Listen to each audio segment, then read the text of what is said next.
Welcome back in here on the firm of Harris and Marang, diving into the Blazers' numbers, nuggies, trends, things that I'm noticing through the first 4 games. And there are some trends, even though it's only been 4 games. We talked about the turnover rate and how important that has been and how drastically ahead they are of everyone else in the league. The crazy thing about that is I think that's something they can continue to do because they have the personnel to be that disruptive. During a game, it was game 3 or game 4, I tweeted out something along the lines of, I think the Oklahoma City Thunder are the only team in the league that have the personnel to throw wave after wave after wave of point of attack defenders that the Blazers can throw at you. It really is that good. It's that good. Whether it's starting with Drew Holiday and Toumani Camara and then bringing in Blake Wesley and Matisse Thybulle and Chris Murray, it's 5 guys that are great point of attack defenders. Yeah. Like the non-Blazer diehards and regular NBA at large guys do not know about Blake Wesley and Chris Murray. And the way that they are playing defense right now is truly great. Yeah. Well, and to be fair, as far as the national guys go, how often do they go digging down into number 11 and 12 and 13 on a team's bench? And they don't see that. And then when they see it in game, it's been funny talking to media from away teams in the first 2 games. And then some other folks just talking back and forth either via text or DM during games like, dude, Blake Wesley can defend. I'm like, yeah. Well, that you really can. Like, I haven't watched a ton of these games. I've watched some. But I'll tell you one thing. Blake Wesley, that dude is all gas, no brakes. Yes.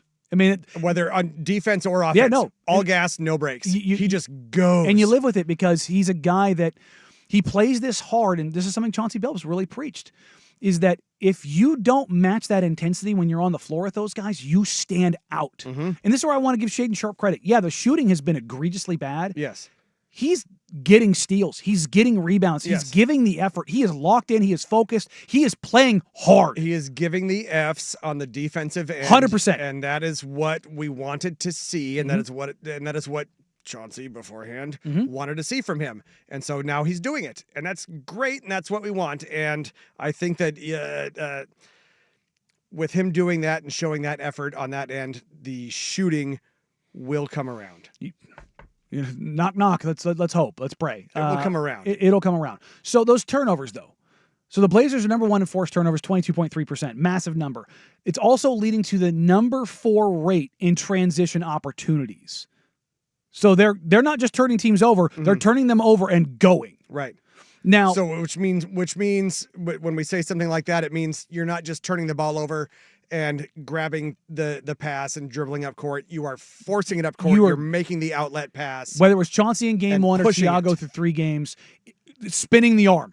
Go. Push. And it's very prevalent. The Blazers coaching staff, if you just watch, and sometimes it's hard to watch on TV, but that's something that I do when I'm at games. I spend a lot of time watching the bench and watching the coaching staff.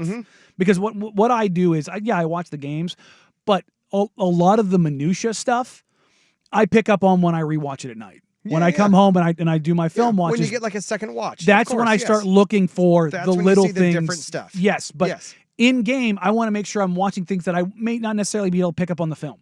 And so I've spent a lot of time watching the coaching staff and what they've done and how they look and how much they're communicating, what they're communicating, when they're communicating it. And it's a lot. Yep. Chauncey and Thiago, both, the assistant coaches, Patrick St. Andrews, Nate Bjorkgren, it is a lot. Just communication. That is something that wasn't there for the last couple of years. And I think a lot of that has to do with, number 1, guys getting more comfortable, but also getting Drew Holiday. Yeah. Drew Holiday is going to talk. He is going to be, but also Donovan Clingan. I'm the starter. I have to talk. Well, see, and what's funny is I remember when the moves were made and they brought in Drew Holiday, and there was a lot of people that said, why are we doing this? Why are we bringing him in right now? Because Drew Holiday, this is one of those guys where he's kind of one of those maybe last pieces for like a contending team or something, right? Clearly, I love my Trailblazers. We are not a contending team, right? But he's coming here, and so his role here now is to come in and teach those young dudes, and also now with Dame being signed and sitting out the entire season, can you imagine two better dudes to come in and lead a locker room right now for this kind of a young team with Donovan Klingen and Young Hansen and Tumani Kamara And Shaden. and Shaden And Sharp Scoot. and Scoot. Exactly. Could you imagine it? You cannot find two better dudes than Drew Holiday and Damian Lillard to come in and teach these young guys how to be professional basketball players. Especially with what's going on. Yeah. It's and I was just thinking of the on-court stuff. Yeah, no, I'm talking about both. And Yeah. I've talked to Dame about this. And before what happened and after. Him being there matters. And honestly, him not playing maybe gives him more bandwidth. No, exactly. Yeah. To handle the off the court stuff. Because he doesn't have to worry about the playing stuff. No. Now he's essentially an assistant coach. He's a player right now. coach, yeah. Yeah. And he still has their respect. Everybody knows what the situation is with the injury. Everybody knows what Dame Lillard brings in that locker room. Yep. And that matters. But we were talking about the turnovers and the frequency and the things they get. They are number 4 in frequency. So when they turn teams over, they are playing in transition 19.7% of the time. That is a crazy number. That's 4th in the NBA. Yeah. Washington is playing number 1 at 21.7. The team that's playing the least is that Oklahoma City Thunder at 11.4. They are playing in the half court a ridiculous amount. Well, I think they spend a lot of time at the free throw line as well, don't they? Yes. Also, but when Oklahoma City does play in transition, they are number 2 in conversion. Utah number 1, Philly 3, Charlotte 4, San Antonio 5. So if you're noticing a trend there, Utah, Oklahoma City, Philadelphia, Charlotte, San Antonio. I don't know if anybody's been watching what's going on in Philadelphia. Tyrese Maxey and VJ Edgecombe, both young, very fast, very athletic dudes. They are putting up. Tyrese Maxey's averaging like 35 a game now. He already has a couple different 40-point games. Yeah, he's 2 40-point games, and Edgecombe has a couple 30-point games. Yeah. Those two guys are flying. Flying. Yes. Now, your Portland Trailblazers, though, are 10th in points per 100 possessions in transition at 134.3.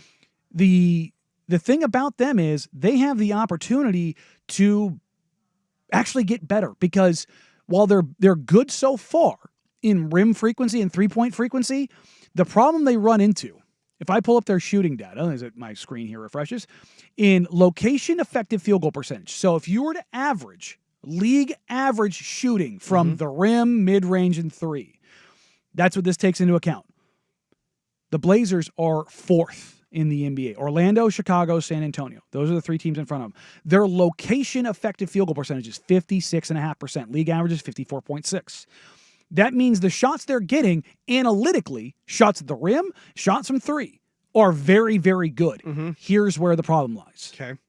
They are 25th in actual effective field goal percentage, 50.8%. All right. League average is 54.1. So, okay.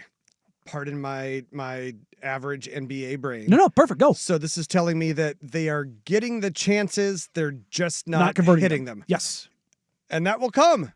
That's the hope, right? Because that will come. If you're and a lot of that is just being a young and up and coming team, correct? That's part of it. So they will come. While the Blazers are one of the best teams in the league, when you're talking about rim frequency, the Portland Trailblazers are 4th in the NBA. 40.5% of their shots are coming at the rim.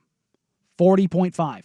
39.5 are coming from 3. So over 80% of their shots are coming at the rim or the 3-point line. That's good. Well, yeah. Well, and that is also fairly, I mean, again, I'm not the NBA man that you are, but that feels like that's fairly indicative of today's NBA, though, too. You don't have a lot of mid-range game in today's depends. NBA.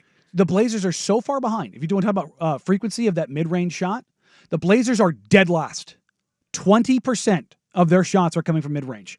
Dead last. Okay. League average is 29.8, so they're 10% below. A big difference. It is. The Sacramento Kings, number 1, more than double. Wow. That's because you have Zach LaVine, Domantas Sabonis, and DeMar DeRozan, 3 guys that spend time in mid-range.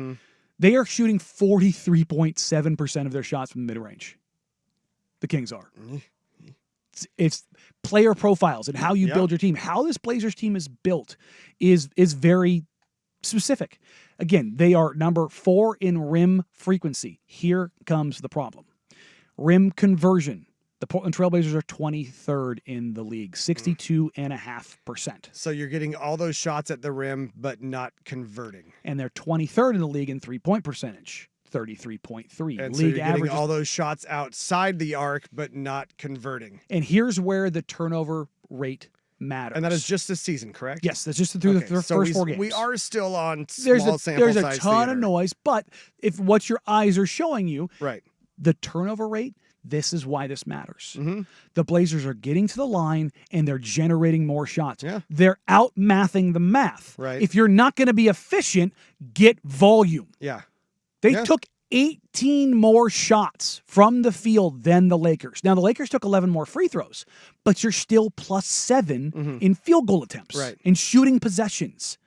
Yep. If you're winning that battle and you're able to overcome, I should say, not if, when you are then able to overcome a lesser percentage. Now, there is a line of demarcation that you can't get past. Right.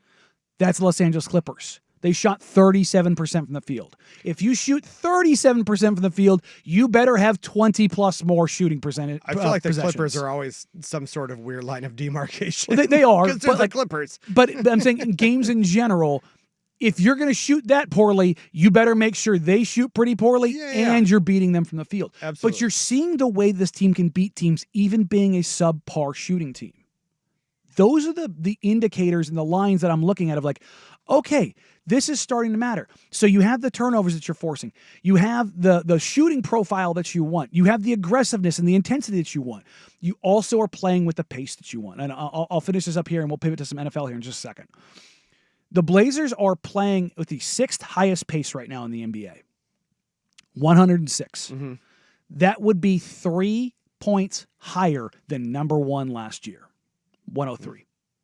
They are playing. Every team says they want to play fast. The Trailblazers are playing fast. Yep. And you know, the only reason why it's not higher is that the Minnesota Timberwolves and the Los Angeles Clippers in the fourth quarters of those games, you know what they did? They slowed it down. They said, Kawhi, James, need you and Zoo to work in the 2-man game, play this game in the half court, not give these guys these options. What? They told Ant Edwards and Rudy Gobert and Naz Reid, get in the 2-man game. We're going to grind this thing to a halt and slow this thing down. And not to, because I know we're up against it here, but not to, you go back to the early 2000s, the Sacramento Kings. Offensive juggernauts. You know how you kill them? You slow them down. And this can go even to the NFL with your upstart offensive teams that happened for so long. They can score and they can go 14-2 in the regular season. You get to them into the playoffs. And what do? Grindy. You slow them down, and that's how you beat them. Yep. So that's the thing that the Blazers have to overcome. They either have to find a way to have some better shooting nights. They have to finish better at the rim. And a big part of that early on here is, some guys have struggled at the rim. Drew's struggled a little bit at the rim. Shaden has weirdly look the 3-point shot is one thing from everywhere. But that's the thing is Shea is such a good rim finisher. 4 games in. But that's we the got 78 100%. left. Yeah. If he starts like the 3-point shot might actually be a problem for Shaden. Okay. It just might. Fair. But the rim finishing should not be a problem for him. He is an elite rim finisher. Yes. I fully expect that to correct itself. Yes, and even after 4 games, I think that it will. And again, small sample size theater. Meanwhile, the guy that struggled at the rim last year, and Jeremy Grant, has been an absolute demon at the rim. Yeah. Last I checked, I think he was shooting something like, again, through only 4 games.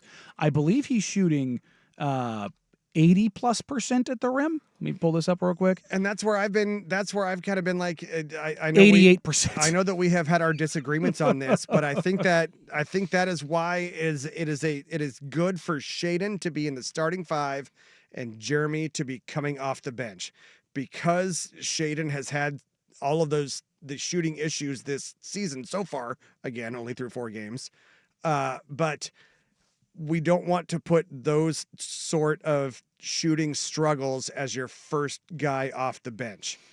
See, and so with Jeremy coming out like gangbusters, like he has, and after he has struggled for the last season or 2, again, this is just me, I feel like that is where he is best served on this team, is being that guy that comes off the bench. And right now, the way that he is playing, giving that offensive punch, because otherwise, where else does it come from?